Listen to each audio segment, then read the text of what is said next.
오늘은 마음을 다스리는 사람. 오늘 성경 잠언 오늘 본문이 16장 32절. 노하기를 더디하는 자는 용사보다 낫고 자기의 마음을 다스린 자는 성을 빼앗는 자보다 나으니라. 사람이 노하기를 더디하는 사람이 성을 빼앗는 자보다 낫다. 마음을 다스리는 자가 용사보다 낫다.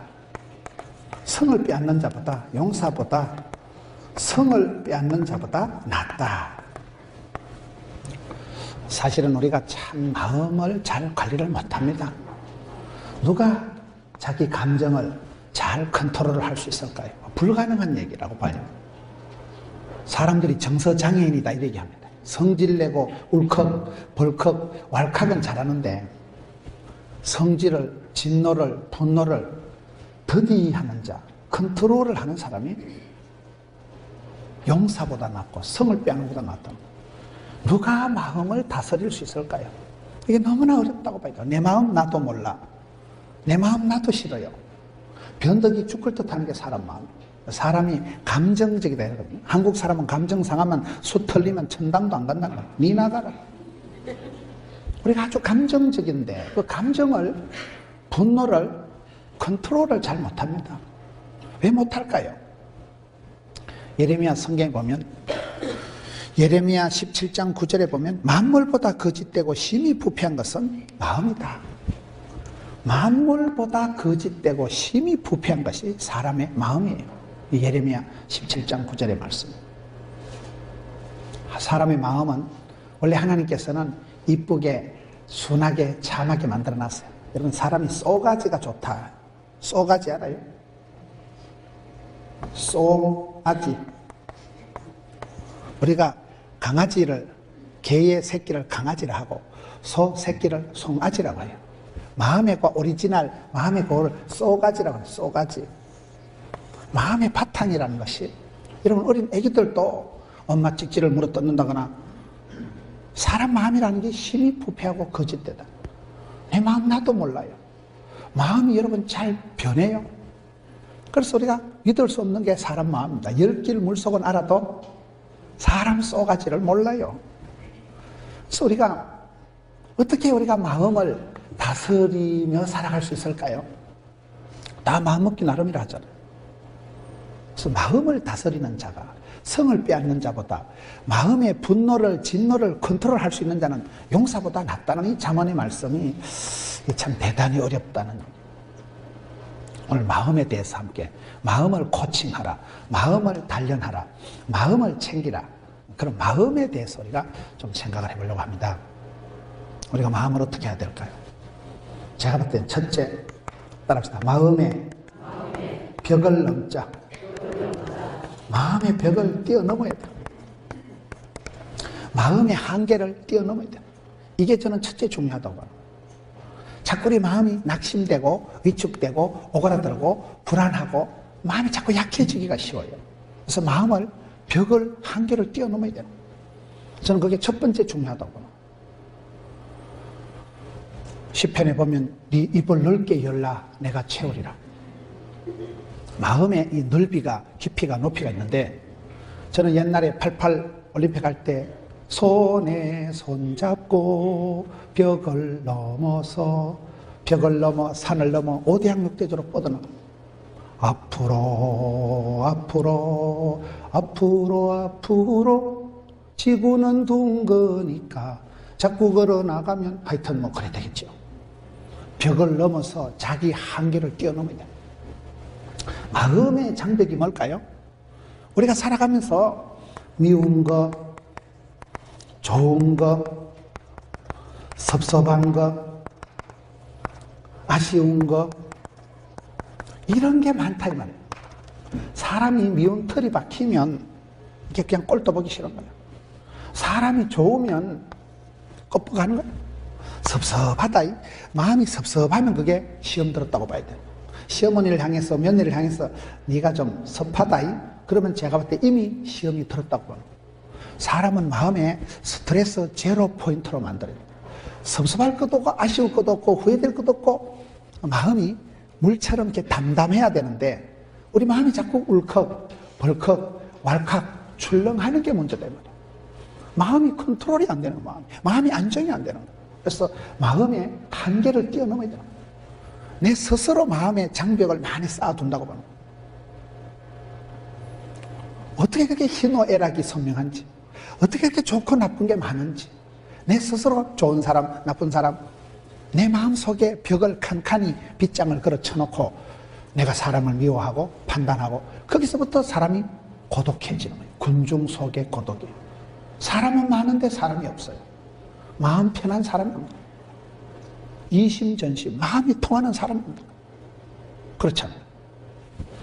마음에 내 스스로 마음에 미운 거, 좋은 거, 나쁜 거, 사랑스러운 거, 귀여운 거, 섭섭한 거, 아쉬운 거 이런 것을 내 스스로 자꾸 만들어서 그 감정의 벽을 칸칸이 쌓는다. 저는 이 부분이 사람이 첫째는 마음의 벽을 넘고 마음의 한계를 뛰어넘는 게 중요하다. 선교가 뭘까요? 저는 이렇게 의료 선교를 많이 다녔어요. 제가 의과대학, 간호대학 근무하면서 의사 선생님들하고 간호사 선생님들하고 학생들하고 의료 선교를 다니면서 깨달은 것이 한 가지 있는데 선교는 뭐냐? 선교라는 우리가 크로스 컬처를 문화의 장벽을 넘어서 가서 복음을 전하는 걸 선교를 하잖아요. 제가 봤을 때 그게 아니고 크로스 마인드더라고요. 마음을 넘어가는 마음. 우리가 전도할 때 여러분 전도를 열심히 하려고 하지 말고 내 자신이 복음화돼야 돼요. 내 자신이 예수 믿어서 거듭나고 변화되고 본어게인 내 자신이 새로워져야 돼요. 내가 남한테 전도하려고 설치지 말고 내가 먼저 예수 믿고 좋아지고 변화되고 새로워지고 예수를 믿으면 이전 것이온 지나가시니 보라 새로운 피조물 되었도다. 로마서 12장 2절에 마음을 새롭게 함으로 변화를 받아 하나님의 뜻을 분별해라. 로마서 12장 2절 말씀. 마음을 새롭게 해야 돼. 새롭게. 하나님은 아침마다 새 힘을 주시는데요. 마음을 날마다 새롭게 리바이벌, 리프레시, 리카바, 리조이스 하여튼 리자로 시작하는 게 좋은 게 많아요. 마음을 새롭게 해야 돼. 마음을 날마다 아침마다 새롭게 해서 변화의 주인공이 돼야 돼요. 선교는 뭐냐? 크로스 컬처럴, 문화의 장벽을 넘어가는 게 아니더라고요. 내 마음에 미워하는 사람, 싫어하는 사람, 내 마음의 벽을 넘어가는 게 난 그게 선교라고. 선교는 선교사님이나 가는가? 선교하고는 아무 관계가 없었는데 선교 현장에 필드에 나가보니까 살아계신 하나님, 거기 계신 하나님, 앞생하신 하나님 만나고 그래서 나중에는 선교라는 거는 하나님이 인도하시면 간다. 하나님이 떠밀면 간다. 이렇게 선교에 대해서 마음을 열어놓게 되더라고요. 내가 달러를 가지고 비행기를 타고 해외 가서 복음 전하는 게 선교가 아닙니다. 내 왜소한 마음, 다친 마음, 미워하는 마음, 사람을 차별하고 멸시하는 그 마음의 벽을 넘어가는 게 크로스 마인드 하는 게 선교요. 내가 비행기를 타고 아프리카 가는 게 먼 게 아니고 이 머리에서 심장까지 여기가 거리가 멀어요. 머리에서 판단하고 생각하는 마음으로 그걸 달게 순종하는 게 그게 어렵더라고요. 저는 그게 어렵다고. 마음의 벽을 넘자. 내가 남한테 복음을 전하기 전에 내가 예수 믿어서 구체적으로 BCAD, Before Christ Anno Domini, 예수 믿기 이전에 내 모습과 예수 믿은 이후에 내 모습에 변화가 있어야 돼요. 자랑할 게 있어야 돼요. 좋아진 게 있어요. 그걸 가지고 예수님을 소개하는, 그게 전도라고 보는 거예요. 그래서 우리가 남에게 전도하기 전에 내가 복음화돼야 된다. 세계 선교를 하기 전에 사실은 내 마음이 거듭나고 내 마음이 세례를 받아야 되고 내 마음이 새로워져야 되고 마음을 새롭게 함으로 변화를 받아 하나님 뜻을 분별해야 돼요. 정으로 살면 항상 상처받고 삐끼고 섭섭하고 돌아져가는데 정으로 살지 말고 뜻으로 살아라. 하나님의 뜻하심에 자꾸 포커스를 맞추면 섭섭할 것도 없고 아쉬울 것도 없고 네가 잘하고 내가 못하고 아니야. 하나님의 구원 역사라 이러고. 잠언 16장에 보면 사람이 마음으로 계획할지라도 경영할지라도 그 걸음을 응답하시는 분은 누구세요? 하나님이십니다. 수고하고 애쓰는 건 내가 하지만 결제하고 허락하는 건 하나님이 하시는 거예요. 수술을 의사 선생님이 메스를 가지고 암덩어리를 잘라내지만 숨을 쉬고 새살이 돋아나게 하는 분은 하나님이세요. 생로병사, 생사하복, 흥망성쇠, 희노애락을 주관하시고 섭리하시는 분은 하나님이십니다. 그래서 우리가 내 밴댕이 쏘가지 같은 내 마음, 갇히고 다치고 눌리고 상처받은 내 마음, 미움이 갈등이 난리 법석을 이루는 그 내 마음의 문을 열고 마음의 빗장을 풀고 요한계시록 한번 보세요. 요한계시록 3장 27절 한번 갔다 오겠습니다. 볼지어다, 성경에 보라 이러면 봐야 됩니다. 볼지어다, 내가 문 밖에 서서 두드리노니 누구든지 내 음성을 듣고 문을 열면 내가 그에게로 들어가 그와 더불어 먹고 그는 나와 더불어 먹으리라. 따라합시다. 마음의 빗장을 풀자. 마음의 빗장을 풀어라. 첫째는 마음의 벽을 넘어야 되고, 둘째는 마음의 빗장을 풀어야 됩니다. 계시록 3장 20절에 우리 예수님께서는 문 밖에 서서 두드린다. 항상 주님 우리에게 도전과 비전과 그걸 주십니다. 문 밖에 서서 두드리는데 유태인들의 문이나 한국 사람들의 문이 똑같은 게 있어요. 여러분 옛날에 사극에 보면 대감마님이 문 앞에 와서 자물통을 꺼내가지고 대문을 열어요? 아니면 이리 오너라 소리 질러요? 한국 사람들의 동양의 문은 안에서 빗장을 풀어야 되는 거예요. 밖에 열쇠가 없어요. 안에서 마당새가 와서 넥넥넥 빗장을 풀고 찌그덕 문을 열어야 대감마님이 들어가십니다. 우리의 마음은 내가 먹고 내가 푸는 거예요. 마음 먹기 나름이라니까요. 내 마음을요 내가 풀어야 돼요. 예수님께서 내 마음 밖에서 대문을 발로 차서 뽀수고 들어오는 분이 아니에요. 우리 주님은 인격적이고 밖에서 두드리노니, 문 밖에 서서 두드리노니 누구든지 문을 열면 주께서 들어오신다. 내 마음을 내가 먹는다니까요. 요한복음 1장 영접하는 자, 받아들이는 자, 영접하는 자는 하나님의 자녀가 되는 권세를, 신분을, 차원을, 소속을, 특권을 주신다. 영접하는 자, 내가 마음에 모셔드리고 받아들이는 건 내가 하는 거예요.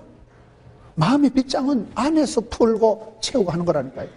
그래서 우리가 나도 모르게 마음을 빗장을 채우고 마음의 벽을 쌓고 사람들을 미워하고 싫어하고 판단하고 그 부분의 한계를 뛰어넘어야 된다. 마음의 한계를, 마음의 벽을 훌쩍 뛰어넘자. 크로스하자. 건너가자. 마음의 한계를 뛰어넘자. 미운 사람에 대해서, 싫은 사람에 대해서, 꼴보기 싫은 사람에 대해서 내 마음이 그렇게 하는 거야. 내 마음이. 내가 저 사람을 미워하지만 저 사람도 하나님의 아들, 딸이요, 하나님의 자녀요, 천당 가서 계속 볼 사람인데요. 그 사람 천당 간다고 난 지옥 갈 수 있을까요? 내 마음을 풀어야 돼. 내 마음을 오픈 마인드, 내 마음을 열어야 돼. 마음의 빗장을 내가 푸는 거예요. 내가 천사가 풀어주는 게 아니에요. 우리가 살아가다 보면 사람은 누구든지 이기적이고 자기중심적이에요. 모든 건 자기중심적으로 생각하기 때문에 그 중심이 이동이 돼야 돼요. 내게서 너에게로, 내게서 십자가로, 내게서 하나님 중심, 성경 중심, 교회 중심. 사람께 중심이 반듯해야 돼. 중심. 그렇잖아요. 항상 하나님 중심, 성경 중심, 교회 중심, 중심을 마음의 가운데를 딱 잡아야 돼요. 그래서 이게 마음을 다스리는 자가 분을 노를 더디내는 자가 성을 빼앗는 자보다 낫고, 이 사람이 어떤 명세보다도 위대한 영웅은 자기를 다스리는 사람. 남을 가르치려고, 남을 떠들어치려고, 남을 어떻게 하려고 하지 마세요. 저는 목회를 하면서 50이 넘어서 깨달은 거 한 가지가, 사람은 두드리 잡아서 가르쳐서 똥개 훈련시키듯이 교육 대상, 훈련 대상, 관리 대상이 아니다. 관리는 미친 짓이다. 사람은 관리해야 될 대상이 아니고 사랑하며 섬겨야 될 대상이다. 그거 깨닫는데 세월이 그래 걸리더라고요. 내가 남의 마음을 바꿀 수가 없어요. 내가 변화되면, 내가 회개하면 부흥의 시작은 나로부터 주여 나를 들어 바다에 던져소서. 내가 변화되면 가정이 변화되고 사회가 변화되고 교회가 바뀝니다. 저기에 첫째는 마음의 벽을, 한계를 뛰어넘자. 시편 57편 7절에 보면요, 시편 기자가 나는 마음이 확정되고 확정되었사오니 비파야 수고마 깰지어다 새벽을 깨우리로다. 내 마음을 내가 먹어야 돼요. 내 마음을 먼저 정하고 난 뒤에 내 마음에서부터 모든 게 시작되는 거예요. 내 마음이 확정되고 싸우니 새벽을 깨우리다 이렇게 나옵니다. 내 마음이 정리가 안 되고 내 마음이 구조조정이 안 된 상태로는 아무것도 안 되는 거예요. 시편 51편에 한번 가봅시다. 다윗이 어떤 사람입니까? 하나님의 마음에 쏙 들었던 사람이 다윗이에요. 사도행전 13장 22절에 마음에 합한 자 이새의 아들 다윗을 만나니까 하나님하고 궁합이 딱 맞던 다윗이 나중에 하나님 마음에 쏙 들었던 사람도 범죄하고 시편 51편 한번 가봅시다. 그 다윗이 범죄하고 난 뒤에 10절에 하나님이여 내 속에 어떤 마음을요? 정한 마음을 창조하시고 내 안에 정직한 영을 새롭게 하소서. 하나님 마음에 그렇게 쏙 들었던 다윗도 변질이 되고 변태가 되고 변동이 돼가지고 범죄하고 난 뒤에 하나님 앞에 하나님 제 마음에요 천지를 창조하신 하나님께서 정한 마음을 만들어 주옵소서. 창조해 달라고 기도하는 거예요. 왜요? 사람의 마음은 전적으로 부패하고 사람의 마음은 가장 거짓되고 심히 악한 것이 사람의 마음이라니까요. 그 마음을 하나님 앞에 주여 내 마음을 새롭게 해 주옵시고 마음을 정한 마음을 창조해 달라고 다윗이 기도하는 걸 볼 때 사람의 마음은 하나님께서 내 마음을 고쳐주셔야 된다. 찬송가 중에요. 성령이여 강림하사 나를 감화하시고 애통하며 회개할 맘 충만하게 하소서. 성령님이 강림하시면 우리의 마음을 어떻게 해요? 감동하십니다. 그럴 때 우리 마음이 애통할 마음, 회개할 마음을 주시는 거예요. 회개할 마음 주시고 그게 하나님 주시는 마음이고 축복이라고 봅니다. 왜 여러분 에베소서를 보면 에베소서 5장 15절부터 너희가 자세히 주의하여 지혜로운 자가 되고 어리석은 자가 되지 말고 세월을 아끼라 술 취하지 말라 오직 성령의 충만을 받아라. 그 뒤에 나오는 게 신령과 진정으로 화답하고 피차 복종하고 범사에 감사하고 아내들아 복종하고 남편들아 사랑하고 자녀들아 순종하고 다 나옵니다. 순종하고 사랑하고 복종하는 게 어떻게 될까요? 내 마음으로는 안 돼요. 맨정신으로 생얼로 안 됩니다. 내 마음은 거짓되고 악한 것이 내 마음이고 오염 간염이 된 게 내 마음이기 때문에 하나님 우리를 이쁘게 만드셨지만 아담과 하와가 범죄함으로 인해서 모든 사람이 하나님의 영광에 이를 수가 없습니다. 모든 사람이 죄를 범하여서 하나님의 영광에 이를 수가 없습니다. 그 마음을 우리가 회개하고 자복하고 애통하고 난 뒤에 성령으로 충만하게 채워야 돼. 따라합시다. 마음을 채우자. 마음을 채우자는 게 뭘까요? 인생은 마음을 비우는 게 아니에요. 마음을 비우면 어떻게 돼요? 귀신 하나를 쫓아내고 깨끗하게 소재하고 나면 7 귀신이 들러붙는다니까요. 우리 마음은 청소하고 비우는 게 아니에요. 마음은 신령한 젖을 사모하고 성령으로 충만하게 채우면 그때 좋은 게 다 나오고 그때 시와 찬미와 신령한 노래가 나오고 그때 겸손이 복종이 사랑이 가능한 거예요. 사랑은 아무나 하는가? 태진한테 가서 물어보세요. 안 돼요. 내가 하고 싶다고 하는 게 아니에요. 아내들아 남편에게 복종하라. 복종 콩으로 매주를 쓰라 이 자식아. 존경이 안 되면 복종이 안 됩니다. 사랑이 그렇게 쉽게 가는 게 아니에요. 오리지널 사랑을 하나님의 사랑의 깊이와 높이와 높이를 알아야 되는 거예요. 우리는 먼저 사랑은 하나님께 속한 것이니 하나님께서 우리를 먼저 사랑하신 거예요. 하나님께서 내 꼬라지 봐가면서 성적표 봐가면서 나를 사랑하시면 누가 그 사랑을 받겠어요? 무조건이야. 무조건 사랑하시고 만세전에 구별해서 미리 정하시고 너희는 택하신 족속이요 왕같은 제사장이요 거룩한 나라요 하나님의 소유된 백성이다. 하나님께서 미리 정하시고 너는 내 것이라 침 발라놓고 찌뽕해놓고 그래서 우리가 사랑받고 은총받는 것이지. 여러분 우리의 마음은 비우는 거 아닙니다. 눈 크게 뜨고 조심한다고 되는 게 아니에요. 성령 충만 못 받으면 죄밖에 못 지어요. 맨정신으로 생을 넣어 우리가 죄밖에 못 짓습니다. 그래서 회개하고 성령의 충만함을 받을 때 비로소 사람다워지고 사람 부시를 하고 사랑과 희락과 화평과 온유와 양성과 충성과 오래 참음 그게 뭐예요? 성령의 열매지.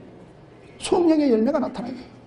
복 있는 사람은 여러분 마태복음 5장의 8복의 말씀이 뭐예요? 가난에 빠진 것들은 복이 있나니, 얻어 터진 것들은 복이 있나니, 질질 짜는 것들은 복이 있나니. 뭔 말일까요? 천국이 저희 것이기 때문에, 하나님 나라가 따놓은 당상이요, 천국이 저희 것이기 때문에 조금 가난해도, 조금 서러워도, 조금 아파도 오케이, SK. 로마서 8장 18절에 현재의 고난은 장차 받을 영광과 좋게 비교할 수가 없도다. 지금은 가난하지만, 지금은 서럽지만, 지금은 아프지만 천국 가면 하나님께서 눈물을 닦아주시고 회복시켜 주실 것이기 때문에. 그래서 여러분, 우리의 마음을, 하나님의 나라가 임하시면, 우리 마음속에 천국이 임하면 가난해도 괜찮고 애통해도 괜찮고 핍박을 받아도 그건 영광의 상처가 되는 거예요. 거기서부터 우리가 해피가 오고 만족이 오고 흡족이 오는 거예요. 그래서 마음은 비우는 게 아니에요. 마음은 채우는 거예요. 신령한 저주로 채워야 돼요. 은혜와 진리로 충만하게 해야 돼요. 성령으로 충만할 때 그때 사람다워지고 그때 우리가 좋은 사람이 가능한 거예요. 그래서 마음을 채우자. 내 마음의 빗장을 풀고 심보를 곱게 먹고 마음을 내가 채울 때, 그때 빌립보서 2장 5절 한번 찾아봅시다. 빌립보서 2장 5절에 가서 보면 예수님의 마음을 품으라 하는 말씀이 나와요. 빌립보서 2장 5절 말씀. 빌립보서 2장에 보면요, 1절부터 보면 그러므로 그리스도 예수 안에 무슨 겉면, 위로, 교제, 긍휼, 자비가 있거든. 마음을 같이하여 같은 사랑을 가지고 뜻을 합하며 한 마음을 품어 다툼이나 허용으로 하지 말고 겸손한 마음으로 각각 자보다 남을 느끼고, 쭉 가서 5절에 너희 안에 이 마음을 품어라 곧 그리스도 예수의 마음이니. 따라합시다. 예수님의 마음을 품자. 예수님의 마음을 품자는, 같은 말을 하고 같은 사랑을 가지고 같은 마음을 가지고 합해라. 우리가 초대교회를 가만히 보면 초대교회에, 예루살렘 교회에, 여러분 사도행전 교회에 교회를 이끌어간 주인공이 누굴까요? 초대교회의 주인공은 사도 바울이나 베드로가 아니에요. 성령 하나님이에요. 성령 행전이랍니다. 성령님이 이끄시고 성령님이 세우시고 성령님이 운행하시고 성령님이 주관하시는데, 성령이 언제 임합니까? 사도행전 1장 14절에 보면 마음을 같이하여 전혀 기도에 힘쓸 때, 오로지 기도에 힘쓸 때 여러분 성령이 임하시고, 성령이 임할 때 권능을 받고 권세와 능력을 받으니까 무식한 베드로가, 갈릴리 수산고등학교도 못 나온 베드로가 설교 한판 하니까 3,000명이 회개해버려요. 다시 한번 정리를 해봅니다. 성령 충만한 사람, 십자가를 체험한 사람, 은혜 받은 사람, 거듭난 사람, 그 사람이 예수님의 마음을 품고 나가면 여러분 기적이 나타나고 변화의 역사가 나타나는데, 베드로가 설교 한판 했을 때 3,000명이 회개하고 돌아왔는데 베드로가 맨정신을 할 때는 안 되고 성령의 충만함을 받고 되는 거예요. 그럼 성령이 언제 임합니까? 기도할 때 성령이 임하셔요. 누가복음 11장 13절 구하는 자에게 좋은 것을 성령을 주시지 않겠느냐. 구하고 찾고 두드릴 때 성령이 임하는데, 구하고 찾고 두드리는 것보다 가장 먼저 해야 되는 게 뭘까요? 따라합시다. 마음을 같이하여. 그리고 여기도 보면 마음을 같이해야 돼요. 마음을 같이하여 같은 사랑을 가지고 뜻을 합하며 한 마음을 품어서 하나님 앞에 나가라. 한 마음을 품는 게 뭐예요? 예수님의 마음을 품으라는 거예요. 여러분 며느리하고 시어머니하고 싸우고 고부간의 갈등, 사랑과 전쟁이 벌어지면 시어머니 권사님이 먼저 회개해야 될까요? 며느리가 큐티하면서 먼저 회개해야 될까요? 둘 다 회개해야 돼요. 시어머니가 나이살이나 먹어서 권사님이 먼저 회개하소. 안 됩니다. 며느리 네가 쫓겨나기 네가 먼저 큐티하고 말씀 적용해라. 안 됩니다. 시어머니는 시어머니대로 회개하고 예수님의 마음을 품고, 며느라기는 며느리대로 회개하고 말씀을 적용해서 큐티해서 예수님의 마음을 품고, 아들은 아들대로, 사우는 사우대로 마음을, 예수님의 마음을 품으면 거기 가서 하나가 되고 연합이 되고 통일이 되고 같이 되는 거예요. 우리 신앙생활은 그렇게 해야 돼요. 네가 먼저 회개해라. 안 됩니다. 각자 예수님의 마음을 품으면 그게 한 마음이에요. 한 뜻이에요. 고린도전서 1장 10절 같은 말을 하고 같은 마음을 가지고 같은 뜻으로 합해라. 마음을 같이 하는 게 중요하다. 같이 하는 건 뭐예요? 네 마음 내 마음을 고치는 게 아니에요. 네 거 내 거이 중요한 게 아니에요. 자존심이 아니라 주존심을 세워라. 예수님의 마음을 품으면 거기서 연합이 되고 하나가 된다는 거예요. 저와 여러분의 마음이 이 마음을 품어라. 너희 안에 이 마음을 품어라. 그래서 예수의 마음이니 그는 근본 하나님 본체시나 겸손하시고 내려놓으시고 포기하시고 낮아지시고 성육신 인카네이션 말씀이 육신 로고스가 사르케가 되신 진리이신 그분이 거룩하신 그분이 하나님의 영광의 본체이신 그분이 포기하고 내려놓고 사람의 몸뚱아리를 입어서 병들고 아프고 약하고 수술하고 약 먹어야 되는 그런 사람의 몸을 입으시고 우리를 체휼하시는 우리를 이해하시는 거예요. 우리를 경험하시는 거예요. 왜요? 당신이 이 땅에 오셔서 고난을 받으셨지만 이기신 분이기 때문에 사망 권세 어둠의 세력을 이기신 분이기 때문에 그 이기신 주님만이 우리에게 줄 수 있는 게 평강이에요. 평강, 샬롬이에요. 그래서 우리가 예수님의 마음을 품는 게 이것이 그 다음 단계다. 그러면 예수님의 마음을 품을 때 어떻게 품어야 될까요? 다섯 번째 따라합시다. 마음에 깃발을 세우자. 마음에 깃발을 세운다는 게 뭘까요? 저는 성경을 보면서 하나님의 사람들이 다 뜻을 정하고 꿈을 꾸고 목표를 설정하고 그런 분들이 많더라고요. 다니엘서 1장 8절. 다니엘은 뭐 했어요? 뜻을 정하여 그딴 거 먹고 자기를 더럽히지 아니하기로 뜻을 정한 사람, 뜻을 먼저 설정한 사람이 다니엘이에요. 뜻을 세워야 뜻깊게 됩니다. 꿈을 꿔야 꿈같이 됩니다. 요셉은 창세기 37장 19절에 보면 꿈꾸는 자가 오는도다. 요셉은 뭐요? 꿈꾸는 자, 꿈꾸는 자. 창세기 한번 가봅시다. 지금 사람들의 마음이 달랐다는 걸 좀 얘기하는 거예요. 창세기 37장에 가서 보면 요셉이가 뭐가 달랐을까요? 37장에 가서 보면 2절에 야곱의 족보는 이러하니라. 요셉이 17세 소년으로서 그의 형들과 함께 양을 칠 때 그의 아버지의 아내들 빌하와 실바의 아들들과 더불어 함께 있었더니 그가 그들의 잘못을 아버지께 말하더라.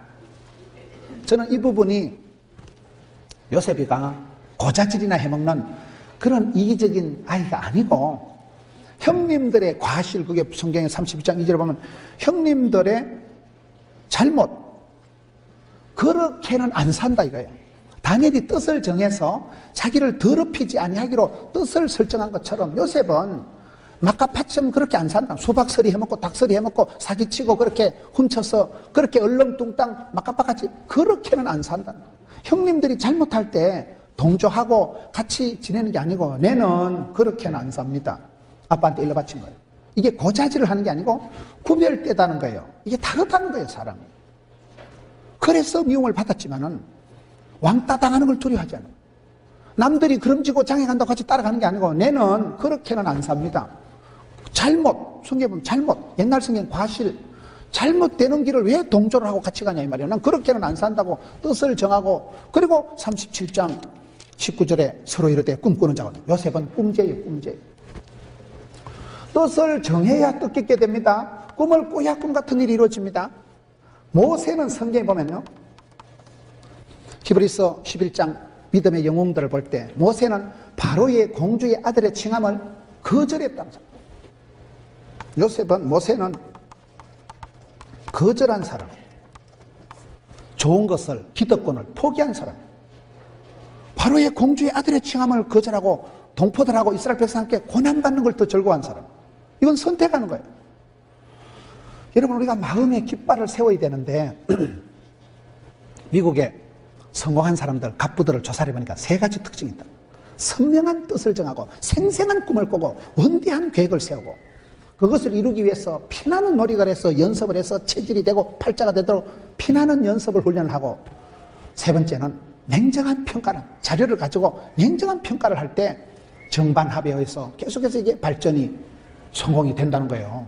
원대한 꿈이 있어야 됩니다. 선명한 꿈이 있어야 됩니다. 생생한 꿈이 있어야 됩니다. 성경에 보면 하나님 사람들은 다 그런 사람들.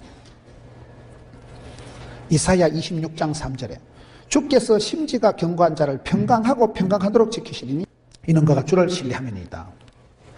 이사야 26장 3절에 뭐예요?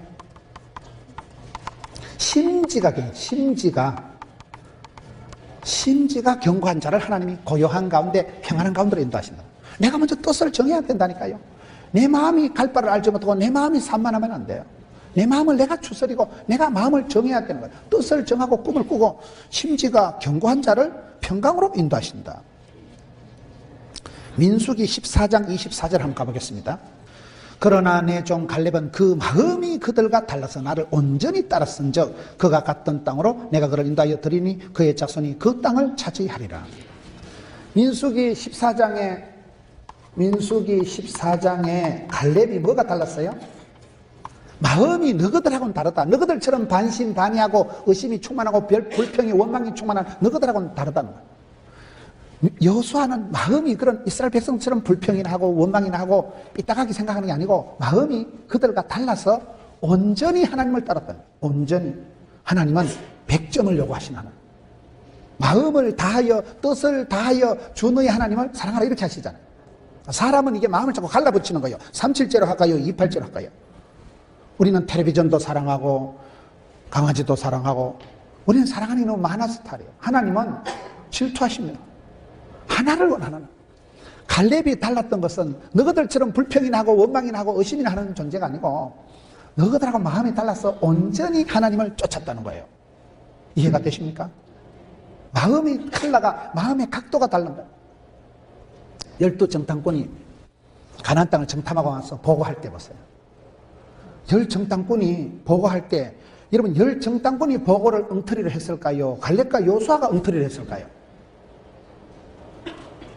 갈렙과 여호수아가 엉터리를 한 거예요. 10정탐꾼은 너무나 합리적이고 과학적이고 객관적이고 상식적으로 보고한 거예요. 그 시대 가나안 땅은 철제 무기를 가지고 있어요. 철병거를 가지고 있었어요. 이스라엘 백성은 아직도 석기 시대에 돌멩이 들고 새총 들고 짝대기 들고 설치는 때예요. 물맷돌 들고 설치는 때예요. 가나안 족속의 무기가 최첨단 시스템이라니까요. 군량미가 달랐어요. 거기는 포도송이 하나를 장정 둘이가 걸머쥐고 갈 만큼 얼마나 비옥하고 먹을 게 많고 먹은 놈이 힘쓰지 아무래도. 이스라엘 백성들은 거짓대같이 들판에 돌아다니지. 이스라엘 백성들이 무슨 논산 훈련소를 나왔어요. 40년 동안 거지같이 들판에 돌아다니는 노숙자들인데 가나안 족속은 철제 무기가 있어요. 군량미는 키가 보면 네피림 아낙자손. 아낙이란 말은 목이 길다 이 말이에요. 전부 다 키가 장대 같은 서장훈이같이 이런 것들이에요. 이스라엘 백성들은 메뚜기 같아. 메뚜기 같은 것들하고 여러분 장대 같은 거인 족속하고 누가 이기겠어요? 이게 과학적으로 합리적으로 객관적으로 상식적으로 열정당군이 정확한 보고를 한 거예요. 그런데 한 가지 차이가 뭘까요? 갈렙과 여호수아는 마음이 다른 거예요. 마음이. 현실을 사실을 보고 기가 죽고 떨거나 쫄지 않고 열정당군은 아예 메뚜기. 갈렙과 여호수아는 뭐예요? 유알 바풀떼기. 자기를 메뚜기로 찌질이로 보는 사람하고 저쪽을 상대방을 저것들 우리의 밥이다. 유알 바풀떼기. 볶아 먹까 튀기 먹까 삶아 먹까 식기를 담가 먹까 누룽지를 해 먹을까. 가자 이거요. 가자. 하나님 우리에게 주신 바풀떼기들을 두고 뭐 때문에 두려워하냐. 마음을 강하고 담대해라. 두려워 말라 놀라지 말라 떨지도 말라 쫄지도 말라. 갈렙과 여호수아가 오히려 담대하다는. 담대한 게 뭐예요? 썰개 담자 큰 대자. 썰개가 크다는 건 약간 간대기가 부은 상태로 봐야 돼요. 갈렙과 여호수아가 황당한 얘기를 하는 거예요. 객관적으로 과학적으로 현실적으로 논리적으로 신앙생활 하는 게 아니에요. 내가 하나님을 믿어주고 하나님을 알아서 하나님을 깨달아서 하나님을 계산해서 믿어주는 거 아닙니다. 믿으면 깨달음이 와요. 믿으면 진리를 깨닫고 믿으면 통달해져요. 믿음으로 우리가 의인이 되는 거지 믿음으로 구원받는 것이지 내가 똑똑해서 예수님 계산 튕겨가지고 예수님 믿어주는 거 아닙니다. 그 부분이 갈렙의 차이라는 거예요. 갈렙은 너희들하고 다르다. 의심을 하고 불평을 하고 원망을 하는 너희들하고 다르다. 갈렙은 마음이 달라서 온전히 하나님을 쫓았다. 마음을 강하고 담대한데 왜요? 약속의 말씀에 의지하는 거예요. 하나님이 주신다 했으니까 가는 거예요. 생육해라, 번성해라, 충만해라, 정복해라, 다스리라. 하나님의 오다가 떨어지면 하나님 오다를 주실 때 그것을 순종만 하면 폰만 잡으면 권력도 건강도 물질도 함께 주십니다. 갈렙과 여호수아는 하나님을 의지하는 믿음으로 하나님이 주신다 했기 때문에 저것들은 우리의 바풀떼기다 이렇게 나갔는데 열정당군은 아무리 계산해봐도 I am 메뚜기 우린 죽었다는 거예요. 사실적으로, 객관적으로, 합리적으로, 상식적으로 맞는 말이지만 믿음이 없었어요. 믿음이. 마음이 오그라들고, 마음이 짜부라들고, 마음이 위축되고, 마음이 이미 불안한 악성 바이러스가 좀먹었기 때문에 그 열정 땅고는 불평하고 원망한 사람들은 광야에 다 쓰러집니다. 갈렙은 마음이 달랐다. 잠언 3장 3절에 따라합시다. 하나님의 법을 네 마음판에 새기라. 말씀을 내 마음판에 새겨야 돼요. 새겨야 돼요. 신비에 새겨야 돼요. 마음판에 새기라는 게 좀. 시편 119편 11절 따라합시다. 내가 주께 범죄하지 아니하리 하여 주의 말씀을 내 마음에 두었나이다. 내가 죄를 짓지 않기 위해서는 말씀을 내 마음에 품어야 돼요. 주의 말씀을 내 마음에 두면, 여러분, 믿음은 들음으로, 들음은 말씀으로, 말씀을 품고 나가면, 내가 말씀을 붙잡으면 말씀이 나를 질질 끌고 가요. 주의 말씀이 내 발에 등이요 빛이요. 사람이 떡으로 만 사람이 하나님으로 말씀으로 살아요. 말씀이 치리하는 광선을 바라고 말씀 한 구절을 붙잡으면 말씀이 목표가 되고 비전이 되고 인생의 구호가 되고 기도 제목이 되고 소원이 되고, 전기는 전선을 타고 들어오지만 성령님은 말씀을 통해서 역사하시기 때문에 내가 범죄하지 않게 하기 위해서 내 마음에 말씀을 두었나이다. 여호와의 율법을 주야로 묵상하는 자는 복이 있도다. 묵상이란 말이 영어로 메디테이션이라는 말이 메디슨, 메디칼, 어근이 똑같다 그러는 거예요. 내가 말씀을 붙들고 말씀을 새기고 말씀을 내 마음에 품으면 말씀이 살아 운동력이 있어. 말씀이 치료한 광선을 발해서 말씀이 내 마음에 약이 된 거예요. 양약이 되고 보약이 되고 구약이 되고 신약이 되고 아까징계가 되고 바카스가 되고 원교소가 되고. 내 마음을 엉뚱한 것으로 쓰레기 한치장같이 채우지 말고 말씀을 두었나이다. 말씀을 품고 소원을 품고 예수님 마음을 품고 마음의 깃발을 세우라 이 말이에요. 마음의 깃발을, 뜻을 세우고 꿈을 꾸고 세상에 남들이 좋아하는 것을 거절할 줄 아는 사람, 왕따 당하는 걸 부끄러워하지 마세요. 심지어를 세우세요. 갈렙이 그래서 복을 받을 수밖에 없어요.